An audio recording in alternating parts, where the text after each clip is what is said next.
Hi everybody! Today we're going to talk a little bit about performance assessment. We'll go through a couple of ideas that are important for us to know more about, and I'll go through what the expectations are for your assignment. The first thing we'll talk about is really defining what a performance assessment is. We've talked about a variety of assessments so far in this course, and performance assessment really comes underneath the umbrella of a constructed response assessment because we're asking students to construct something, to make something. But it goes well beyond what we think of when we usually think of a constructed response assessment. So a performance assessment is one that asks students to show what they know in a different way than usually with a paper and pencil. As much as possible, we try and replicate real-world settings when we're doing performance assessment. We're asking students to do something that they might actually do in the real world. Performance assessments generally assess higher level thinking skills. They generally assess more than one standard. They're really for complex assessments. We generally ask students to create or perform, construct something, produce something that goes again well beyond what most paper and pencil tests are capable of doing. We also need to make sure that when we're using performance assessment that we are focusing on really important and significant tasks. There should be no single correct answer. There are multiple ways to show understanding. And that, again, if at all possible, we try and come up with tasks that are authentic and could perhaps happen in the real world. Like all assessments, performance assessments have definite strengths. We should use performance assessments when we have multiple standards or multiple outcomes involving both knowledge and skill that we are trying to assess. We should use performance assessments when we want to provide an alternative way for students to show what they know, in an authentic way for them to be able to demonstrate their understanding. We should use performance assessments when we're trying to assess higher level thinking and when we want to provide students with some choice in how they demonstrate their understanding. Of course, performance assessments are not perfect. They definitely have limitations. They do take a lot of time to create and also to score. As a teacher, you need to be very careful that when you're creating a performance assessment that the criteria or the expectations are very specific and clear for students. As a teacher, you need to be able to live with the fact that your final products are probably not going to all look the same. Therefore, again, the criteria have to be specific so that regardless of the product that they choose to do, the outcomes or the standards are being met. Issues of reliability and validity come into play, again, because of the different types of projects that students are working on. And the final limitation is it may require you as a teacher to think about how you're instructing students. For example, if you instruct in such a way that you're asking students to show what they know in one way, or that you're often working on lower level thinking skills, having students then be assessed with performance assessment will be difficult for them. When we talk about performance assessments, we can categorize them into two different types, restricted and extended. Restricted types of performance assessment focus on a subset of skills, smaller skills, individual skills, a specific task. And extended performance assessments are the more elaborate assessments that focus on complex thinking, more than one standard or outcome.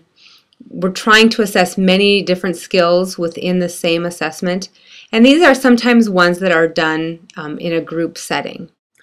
Some examples of restricted type performance are listed here. When we're using restricted type performance assessments, we're focusing on a smaller subset of skills. For instance, having students demonstrate CPR. We're focusing on that skill set. Having students create a graph from a set of data that you've given them. So you're asking them to create something, but the parameters are very narrow. When we ask students to read a passage orally to determine fluency, This is an example of a performance assessment. They're performing something, but again, the scope is quite limited. Extended type performance assessments are probably the ones that come to mind when you hear the term performance assessment. These are a little bit more elaborate.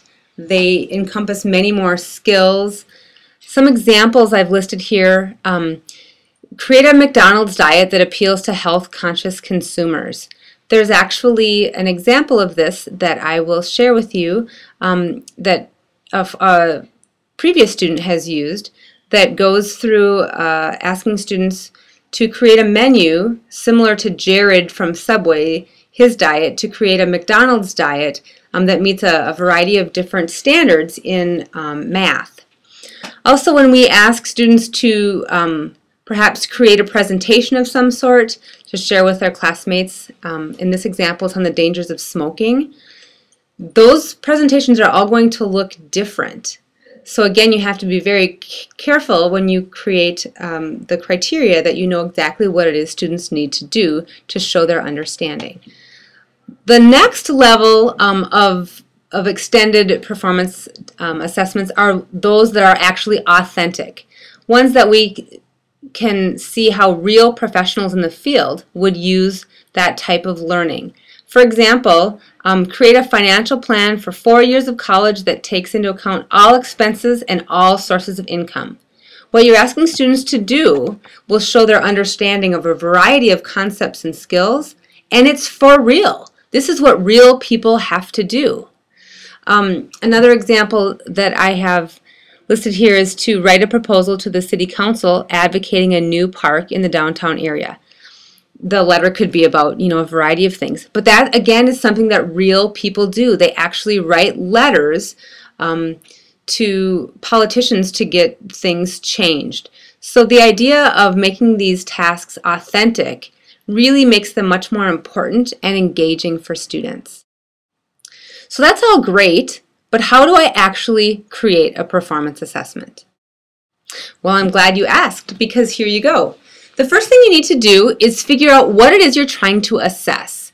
For many of us, that means we look at our state standards or the objectives that we're held to for a particular course, and then think about, so how would real people in the real world use this information? Why is it that we're teaching it? And make the task hopefully as authentic as possible. And then as a teacher, you need to think, are there multiple ways for this to look? Is there more than one right answer? And if there's not, then performance assessment probably isn't the right tool to use. But if there are a variety of possibilities, then you can continue to think about what those might look like. Then as a teacher, you need to think about creating a task that's clear for students, that's manageable for students. It needs to be one that's challenging for students, for them to be able to show that they really get it. And then you need to make sure that your scoring is clear. And that can, in many cases, be the most difficult part. As I said, grading or scoring the performance assessments can often be a really difficult part of this process. What you need to do is you need to make sure that your performance criteria is very, very specific and that it's very clear. Performance criteria is really what you're looking for when you evaluate this particular performance. You need to have clear criteria that students will use to show their understanding. As a teacher, you need to make sure, again, that it's clear to students, it's clear to you what it is that you're looking for, it's concise in that the most important information is easily accessible to students, and it needs to be defensible. And what I mean by that is you need to make sure that the ways in which you are scoring the performance makes sense. That not half of the weight of the project has to do with things that aren't related to the standard. If half of the project is scored on neatness, that doesn't really tell you whether or not they get it in terms of the concept or skills that you're assessing. Often when we're creating performance assessments, we need to provide a variety of tools for students as they work through the process. Generally speaking, you'll need both a checklist and a rubric for any sort of extended performance task.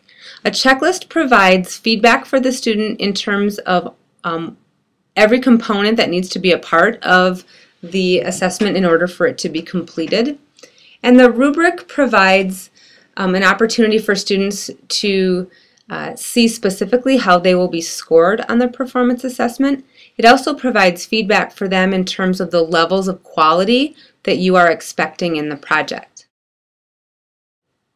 When you're thinking about the criteria that you're going to use to score the rubric, you need to think in terms again of validity and reliability. Whatever it is that you decide is most important about that project needs to really be educationally significant in terms of the standards or the outcomes that are expected in that course. You need to make sure that what you think is important is going to align with in most cases, the state standards. You also need to make sure that the performance indicators can actually be observed, that there's a way in this project for you to see their understanding in that particular concept or skill. You need to define clearly what those criteria are and what the indicators will be. What exactly will you see students doing or will you observe in the project that will let you know that they have an understanding of that? And whenever possible, the best way to score performance assessments is without knowing which student it is that you're assessing. There's an example on Blackboard of a performance assessment that a previous student has completed, and it has to do with creating a more health-conscious McDonald's diet. And each step of the process is shown in that example, so you can refer to that as you're working on creating your own performance assessment. So it's now your turn. You will create a performance assessment. Ideally, it needs to address at least 2 standards or 2 outcomes that are important for a class that you're teaching. More is fine as well, but at least 2 of them. You'll need to create a checklist to help your students along the way. You'll need to create a rubric that you will use for scoring. And again, more information on creating checklists and rubrics is in another video that you can take a look at. Once you've created your performance assessment, you'll share it with a peer and provide your peer with feedback. Complete the reflection and upload it to Blackboard.